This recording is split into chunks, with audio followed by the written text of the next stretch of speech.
আসুন, আজ আপনাকে আমি একটা গল্প শোনাই। একবার এক চক্ষুহীন মানুষ মন্দিরে গেল ঈশ্বরের দর্শন করার জন্য। এবারে যখন ওখানে উপস্থিত লোকেরা জানতে পারল যে এই ব্যক্তি চক্ষুহীন, তখন কিছু লোক তাকে উপহাস করতে শুরু করে দিল। যে ব্যক্তি সম্পূর্ণরূপে দৃষ্টিহীন, সে কি করতে এসেছে এখানে? হয়তো সে ঈশ্বরের কাছে নালিশ করতে এসেছে যে কেন আপনি আমার দৃষ্টি কেড়ে নিলেন। কিন্তু এই সকল কথায় সেই চক্ষুহীন ব্যক্তি নিজেকে নিরাশ হতে দিল না। সে হাসল আর শুধুমাত্র একটাই কথা বলল সে, মানলাম যে আমার ভাগ্য আমার থেকে আমার দৃষ্টি কেড়ে নিয়েছে, কিন্তু আমি অভাগা নই, কারণ আমার ঈশ্বর, উনি আমায় দেখতে পাচ্ছেন।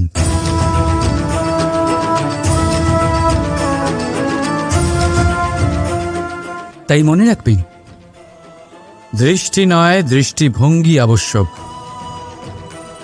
যদি আপনার দৃষ্টিভঙ্গি শুভ হয়, তাহলে অশুভর মধ্যেও আপনি শুভ দেখতে পাবেন। আর মন প্রসন্ন হয়ে বলবে, রাধা রাধা। ধন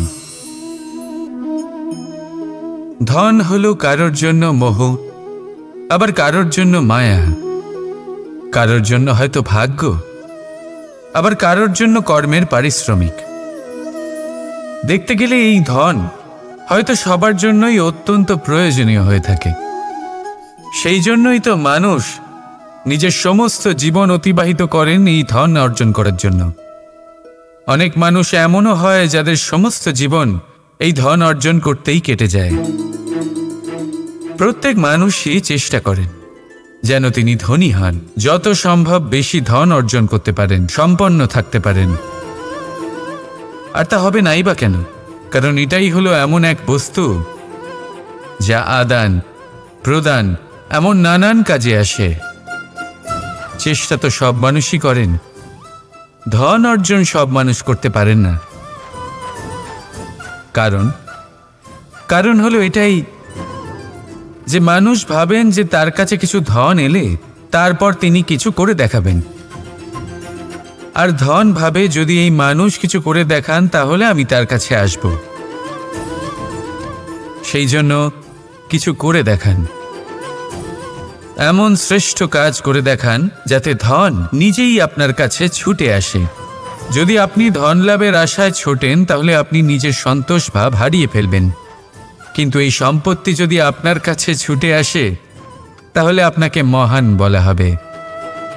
সেই জন্য কাজ করুন, শ্রেষ্ঠ কাজ করে দেখান, দেখবেন এই ধন ফলস্বরূপ আপনার কাছে আসবেই আসবে। তাহলে আসুন আমার সাথে ভালোবেসে বলুন, রাধা রাধা। এই সংসারে আমাদের জীবনের সবথেকে বড় দোষ কি আপনি জানেন?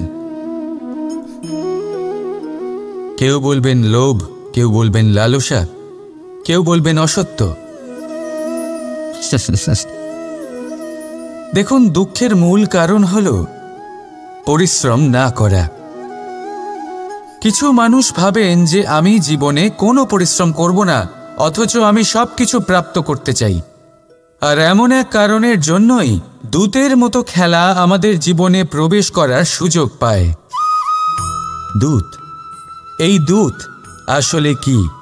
দূত অর্থাৎ কোনো পরিশ্রম ছাড়াই অন্য কেউ পরিশ্রম করে যা অর্জন করেছেন, যে সুখ সুবিধা অর্জন করেছেন, তা নিজের জন্য শুধুমাত্র একটা খেলার মাধ্যমে নিজের করে নেবার ইচ্ছে।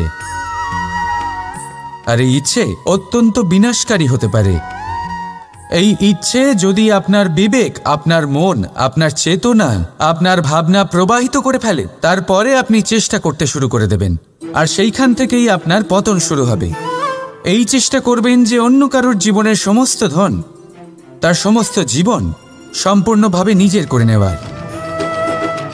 কারণ প্রথমে আশা জাগ্রত হয়, আর এই আশা হতাশায় পরিণত হতে সময় লাগে না। এই হতাশা কোনটায় পরিণত হতে সময় লাগে না, কোনটা লোভে পরিণত হতে সময় লাগে না, আর এই লোভ প্রতিশোধ স্পৃহাতে পরিণত হতে সময় লাগে না। আর যখন এই সব কিছু হয় আপনি দুষ্ট হয়ে যান। আর সবাই জানেন যে প্রত্যেক দুষ্ট ব্যক্তির পতন হলো অবশ্যম্ভাবী। তাই নিজেকে দূতের থেকে দূরে রাখুন আর পরিশ্রমকে নিজের কাছে টেনে নিন। জীবনে আপনার যা যা স্বপ্ন রয়েছে, যা আপনি করতে চান, শুধুই পরিশ্রম দ্বারা অর্জন করুন। তাহলে তাই করুন আর আমার সাথে ভালোবেসে বলুন, রাধা রাধা। জীবনে আপনি যত অগ্রসর হতে থাকেন, অনেক মানুষের সাথে আপনার দেখা হয়। তার মধ্যে কেউ আপনাকে উৎসাহিত করেন, কেউ আপনাকে শক্তি প্রদান করেন, কেউ আপনাকে হতাশ করেন, আবার কেউ আপনাকে পাথরও মারতে থাকেন। এমন অবস্থায় বেশিরভাগ মানুষ কি করে থাকেন? অন্যের কর্মের জন্য নিজে বিচলিত হয়ে পড়েন, ক্রুদ্ধ হয়ে যান তাদের ওপরে, তাদের সাথে লড়াই করেন, তাদের কটূক্তি করেন, প্রতিশোধ নেওয়ার জন্য তাদের ছোড়া সেই পাথর দিয়ে তাদেরকেই আঘাত করার চেষ্টা করেন। কিন্তু এতে কি হয়? এই হলো আপনার লক্ষ্য, আর এই হলো আপনার পথ। এবার এই সব ঘটনার কারণে আপনি সেখানেই দাঁড়িয়ে তাদের সাথে লড়তে থাকেন। তাতে সাফল্য লাভ হয়, কিন্তু আপনার নয়। সাফল্য তাদের যারা আপনাকে আটকাবার উদ্দেশ্য নিয়ে আপনার ওপর পাথর মারা শুরু করেছিল। যদি তার বদলে সেই পাথর একত্রিত করে আপনি নিজের একটা বাড়ি বানান, তাহলে আপনাকে যারা পাথর মেরেছেন তাদের সংখ্যা আস্তে আস্তে কমে যাবে। আপনিও না থেমে আপনার লক্ষ্যের দিকে অগ্রসর হতে পারবেন। তাই তাদের সাথে লড়াই করে অযথা নিজের সময় নষ্ট করতে চান, নাকি মনস্থির করে নিজের লক্ষ্যের দিকে এগিয়ে যেতে চান? সিদ্ধান্ত আপনার। রাধা রাধা। কখনো এটা ভেবে দেখেছেন কোনো বিশেষ স্থানে বা বিশেষ পরিস্থিতিতে সবথেকে বেশি গুরুত্বপূর্ণ কি হতে পারে? যদি শরীরের কথা বলি তাহলে সবথেকে বেশি গুরুত্বপূর্ণ হলো মস্তিষ্ক আর মন। যদি ব্যবসার কথা বলি তাহলে সবথেকে গুরুত্বপূর্ণ হলো ধন। রাজ্যের বিষয়ে কথা বললে সবথেকে গুরুত্বপূর্ণ হলো রাজা। আর সমাজের কথা যদি বলি তাহলে সবথেকে গুরুত্বপূর্ণ হলো আমাদের গুরু। এবার এই সব গুরুত্বপূর্ণ কারণ এদের হাতেই সব থাকে। দেখুন, হয় এরা আমাদের উত্থানের পথে নিয়ে যেতে পারে অথবা আমাদের পতনের দিকে নিয়ে যেতে পারে। এবার যদি কোনো অসামান্য রাজা হন যিনি কিনা সত্যবাদী, যিনি একজন ভালো রাজা, তাহলে তিনি সেই দেশকে, সেই রাজ্যকে বিকাশের পথে নিয়ে যাবেন, আর নয়তো অন্ধকারের পথে নিয়ে যাবেন। যদি এবার গুরুর কথা বলা হয় তাহলে জেনে রাখুন, গুরু যদি শ্রেষ্ঠ হন তাহলে সংস্কৃতির সর্বশ্রেষ্ঠ স্তরে উনি এই সমাজকে নিয়ে যাবেন। যদি গুরু পাখণ্ডী হন, লোভী হন, লালসাগ্রস্ত হন, তাহলে এই সমাজেও এই পাখণ্ডতা, এই লোভ, এই লালসাই প্রকাশিত হবে। ঠিক এইভাবেই জীবনে, মানুষের জীবনে প্রেমেরও এক গুরুত্বপূর্ণ স্থান রয়েছে। যদি মানুষের মনে প্রেম থাকে তাহলে ধরে নিন সে জীবিত রয়েছে, আর যদি না থাকে তাহলে সে মৃতই প্রায়। যদি রাধাকৃষ্ণের বিষয়ে কথা বলি, বলবো কৃষ্ণের জীবনে যদি রাধা থাকে তাহলেই কৃষ্ণ হলো কৃষ্ণ, আর যদি রাধা না থাকে তাহলে কৃষ্ণ হলো যে কোনো পশুরই সমান। আসলে পশু থেকে মানুষ হওয়ার এই যে যাত্রা, এর আধার হলো প্রেম। এই প্রেমকে মনে জাগ্রত করে রাখুন আর আমার সাথে ভালোবেসে বলুন, রাধা রাধা। শক্তি, সামর্থ্য, প্রাবল্য এসব কোথা থেকে আসে? কোথা থেকে এগুলো প্রাপ্ত করা যায়? সেই লক্ষ্য দ্বারা যা আমরা প্রাপ্ত করতে পারি, নাকি সেই সংঘর্ষ দ্বারা যা আমরা জয় করতে পারি? না, এখান থেকে শক্তি লাভ করা সম্ভব নয়। যখন আপনার সামনে এমন কোনো লক্ষ্য থাকবে যাকে ভেদ করা অসম্ভব মনে হবে, তাও আপনি চেষ্টা করতে থাকবেন। আপনার সামনে এমন এক সংঘর্ষ থাকবে যা জয় করা সম্ভবই নয়, তাও আপনি চেষ্টা করতে থাকবেন। তখন আপনার শক্তি বৃদ্ধি পায়। অসম্ভবকে সম্ভব করে দেখালে শক্তির বৃদ্ধি হয়। দেখুন, যা সম্ভব তা তো যে কেউ করতে পারে। যা অসম্ভব কিন্তু আপনি চাইছেন, তা পূর্ণ করুন। সেই লক্ষ্য প্রাপ্ত করুন। সেই সংঘর্ষের উপর জয়লাভ করুন। প্রয়াস তো করে দেখুন। এই চেষ্টার দ্বারা এই শক্তির বৃদ্ধি হয়। আর যখন সেই শক্তি উচ্চ স্তরে পৌঁছে যাবে, তখন আপনি অসম্ভবকে সম্ভব করে দেখাবেন। তাই জীবনে চেষ্টা করতে থাকুন আর আমার সাথে ভালোবেসে বলুন, রাধা রাধা। আম এবং নিম, এই দুই যে যার স্থানে অত্যন্ত বিশেষ, অত্যন্ত শ্রেষ্ঠ। আম আমাদের শক্তি বাড়ায়, আর অন্যদিকে নিম রোগের সাথে লড়াই করার আমাদের ক্ষমতা বাড়ায়। এবার আম অত্যন্ত মিষ্টি হয় আর নিম অত্যন্ত তিক্ত।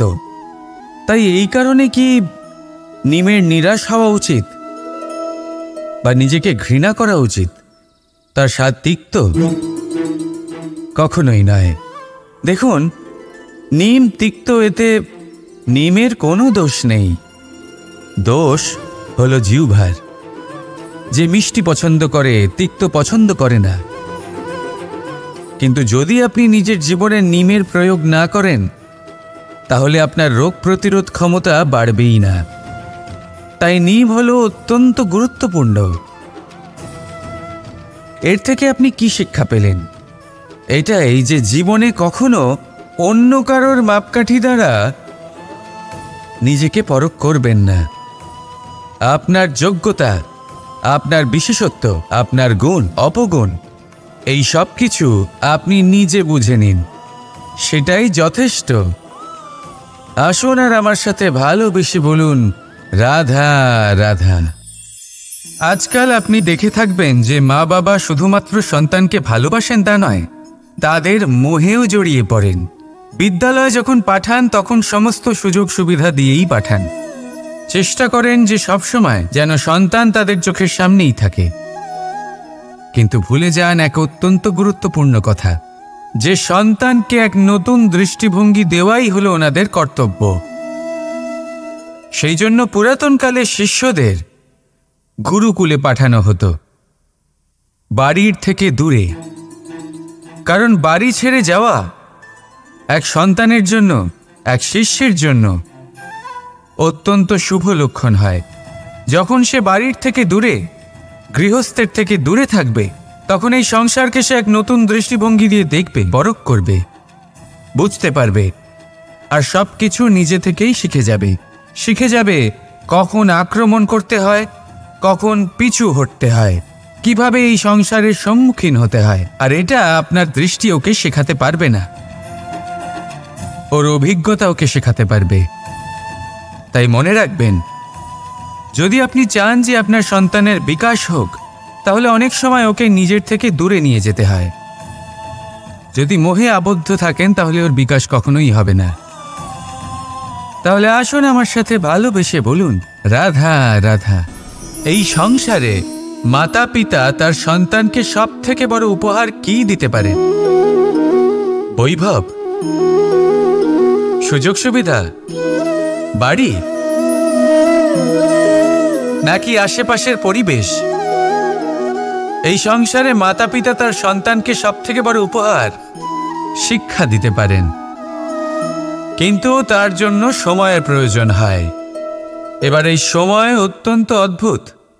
সময়ের ধারণা সবার রয়েছে। কখনো কখনো কিছু কঠিন সময় বরদানের মতো আমাদের সম্মুখে আসে। এরকম কোনো সমস্যার কথা যদি আমি বলি, যেমন যুদ্ধ, মহামারী, মহা অসুখ, এরকম সময় আমাদের কাছে যথেষ্ট সময় থাকে। এই সময় আমরা চিন্তা করি, ভয়ভীত হই, কে জানে কত সম্পত্তির ক্ষয়ক্ষতি হবে। এবার এই সময় কিভাবে কাটিয়ে ওঠা যায়? অশুভ চিন্তা তার মনের মধ্যে বাসা বাঁধে, সে বুঝতে পারে না সে কি করবে। আমি বলবো, চিন্তা ত্যাগ করুন, এই ভয়কে ত্যাগ করুন। আর মনে রাখুন একটা গুরুত্বপূর্ণ কথা, যে ঈশ্বর আপনাকে বরদান দিয়েছেন যাতে আপনি নিজের কর্তব্য পূর্ণ করতে পারেন। কর্তব্য, নিজের পরিবারকে সময় দেওয়া, নিজের সন্তানকে শিক্ষা দেওয়া, তাদের সাথে বসুন, কথাবার্তা বলুন, আলোচনা করুন। কিছু কথা তারা বলবে, কিছু আপনি বলবেন, কিছু আপনি শিখবেন, কিছু তারা শিখবে।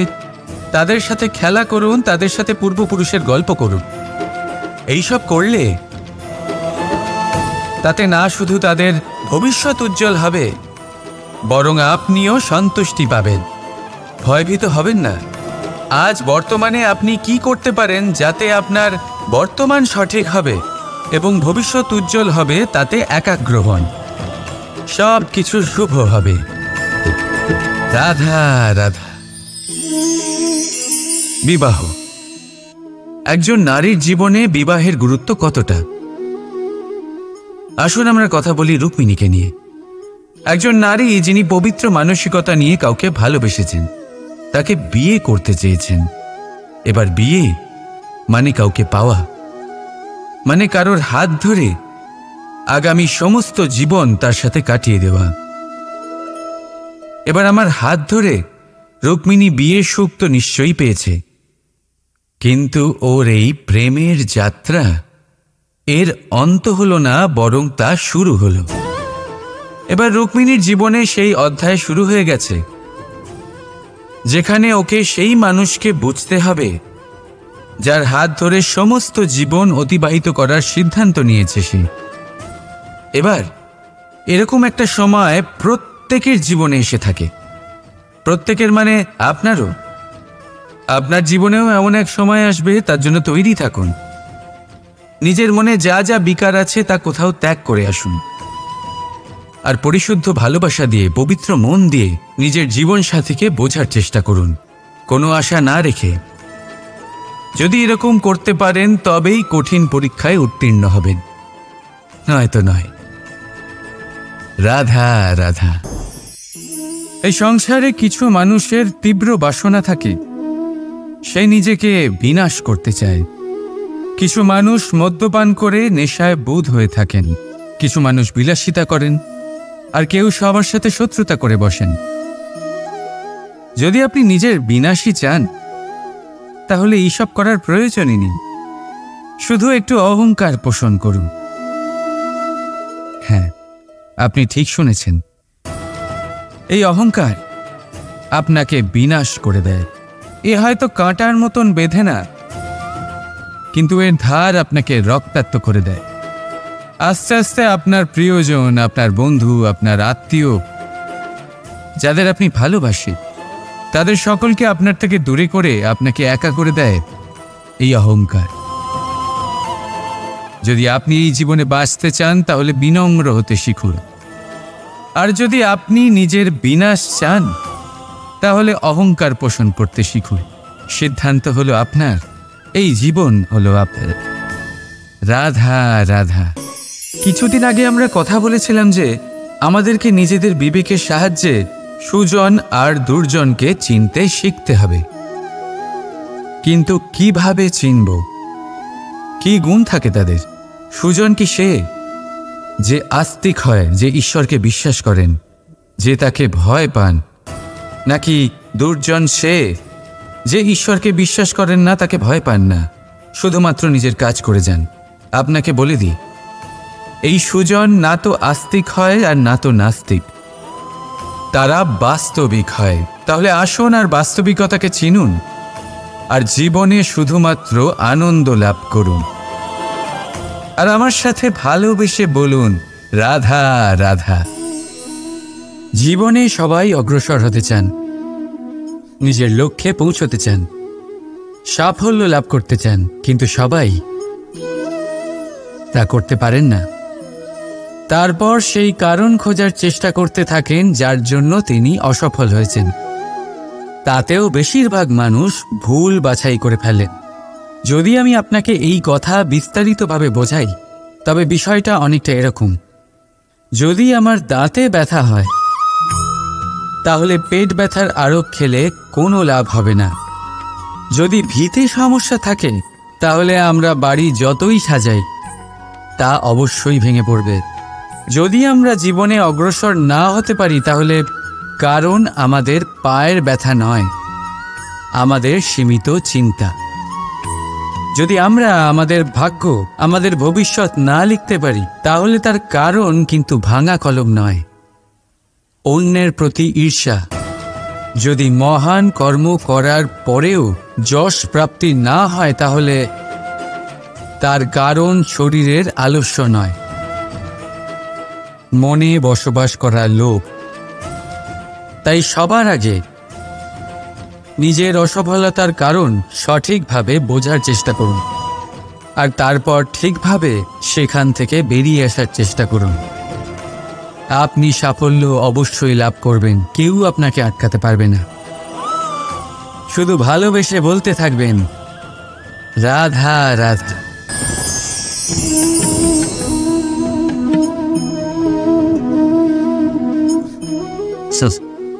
এই পাত্রের গুরুত্ব আমরা নিজেদের জীবনে বেশ ভালোভাবেই জানি। গ্রীষ্মকালে এটা আমাদের তৃষ্ণা মেটায়, শীতল জলকে যেন অমৃতের মতো আমাদের কাছে পৌঁছে দেয়। কিন্তু এই পাত্র তৈরি কিভাবে হয়? আপনি কি এই প্রক্রিয়ার বিষয়ে জানেন? সবার আগে কুমোর নিজের পা দিয়ে মাটি পিষতে থাকে, সেটা মেশায়, আর তারপরে সেটা চাকার উপরে বসিয়ে ঘোরাতে থাকে। এরপর সেটার উপরে বাইরে থেকেও আকার দিতে থাকে আর তার সঙ্গে ভেতর থেকেও সহায়তা করতে থাকে, যাতে এই কলসি ভেঙে না যায়। তারপর নিজের এই সৃষ্টি জ্বলন্ত উনুনে দেয় তার তাপে পোড়ানোর জন্য, আর তারপরেই শীতল জল দান করা এই পাত্র আমরা অর্জন করি।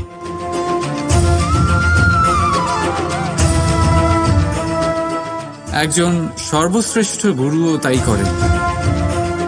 সবার আগে আমাদের মনের ভাবনাগুলিকে অন্তর থেকে বার করার জন্য আমাদের পিষতে থাকেন, তারপর দৃঢ়ভাবে আমাদের আকার দেন, আবার তার সাথে সাথে আমাদের সাহায্যও করেন।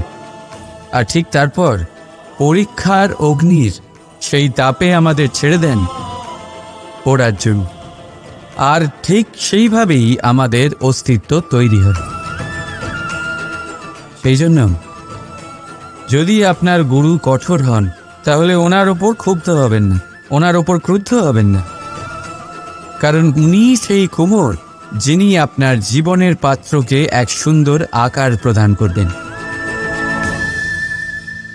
রাধা রাধা। যদি যাচাই করে দেখেন তাহলে এমন কোনো রত্ন নেই যার মধ্যে কোনো দোষ নেই, কিন্তু যদি মনে আশ্রয় দেন তাহলে প্রতিটা রত্ন আমাদের কাছে সর্বশ্রেষ্ঠ। যদি পরখ করতে যান তাহলে সংসারে এমন কোনো জীব নেই যা সাপের থেকেও বিষাক্ত, কিন্তু বিশ্বাস করলে এমন কোনো জীব নেই যা সাপের থেকেও বেশি সরল হয়, যা শুধুমাত্র নিজের পথে চলে, ইচ্ছে করে কারোর ক্ষতি কখনোই করে না। সেই রকমই হয় মানুষ। যদি মানুষকে পরখ করে দেখতে যান তাহলে তাকে গুণবান মনে হবে না, কিন্তু যদি বিশ্বাস করেন তবে প্রত্যেক মানুষের মধ্যে কোনো না কোনো গুণ আপনি অবশ্যই পাবেন। শুধু বিষয় হলো আপনার দৃষ্টিভঙ্গি। তাই নিজের জীবনে মানুষকে পরখ করতে গিয়ে সময় নষ্ট করবেন না।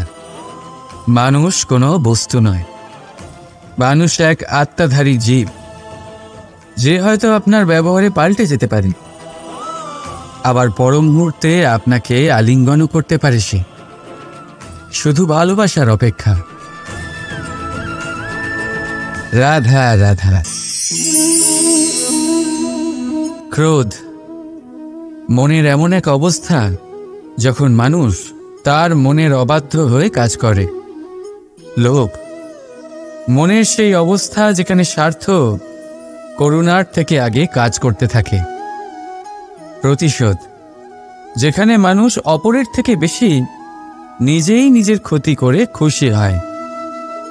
আর হিংসা যেখানে মানুষ নিজের অস্তিত্বই হারিয়ে ফেলে, সে সম্পূর্ণ আলাদা হয়ে যায়। অপরদিকে আনন্দ সেই অনুভূতি যেখানে আত্মা শরীরের থেকে বেশি প্রসন্ন হয়।